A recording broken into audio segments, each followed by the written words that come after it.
ఆ విధంగా దీక్షతో రెగ్యులర్‌గా చేస్తూ, అప్పుడప్పుడు లాంగ్ టైమ్ చేస్తూ, తర్వాత దాన్ని అప్పుడప్పుడు చేసేదాన్ని ఇంకొంచెం రిపీట్‌గా లాంగ్ టైమ్ చేస్తూ, పర్మనెంట్‌గా లాంగ్ చేసుకున్నప్పుడు ఈ స్థితులొస్తాయి. శరీరానికి స్థిరత్వం, శ్వాసలు చిన్నగా నడవటం, లోపల ఆగిపోవటం, ప్రాణశక్తి స్థిరం అవ్వటం, మనసు స్థిరం అవ్వటం. ఇవన్నీ దాని వల్ల వస్తాయన్నమాట. స్థిరం అవ్వగానే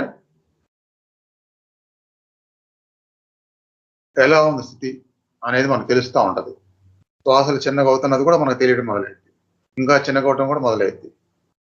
స్థితి స్థిరంగా లోపల ఆగిపోయేటట్టుగా కూడా అది కూడా తెలుస్తా ఉంటది. అందులోనే గమనిస్తాం కాబట్టి అదంతా తెలుస్తా ఉంటది. ఆ గమనించడం తెలవటం వలన మనసు కూడా బాహ్య విషయాల నుంచి లోపలే ఉంటూ బాహ్య విషయాలు లేకుండా తగ్గిపోద్ది. బాహ్య విషయాలనేవి ఆలోచనలు ఎక్కువ రాకుండా తగ్గిపోద్ది. తగ్గిపోయి ఆ లోపల అలా స్థిరం అవుతుంటే అసలు లేకుండా అయిపోతాయి ఆలోచనలు.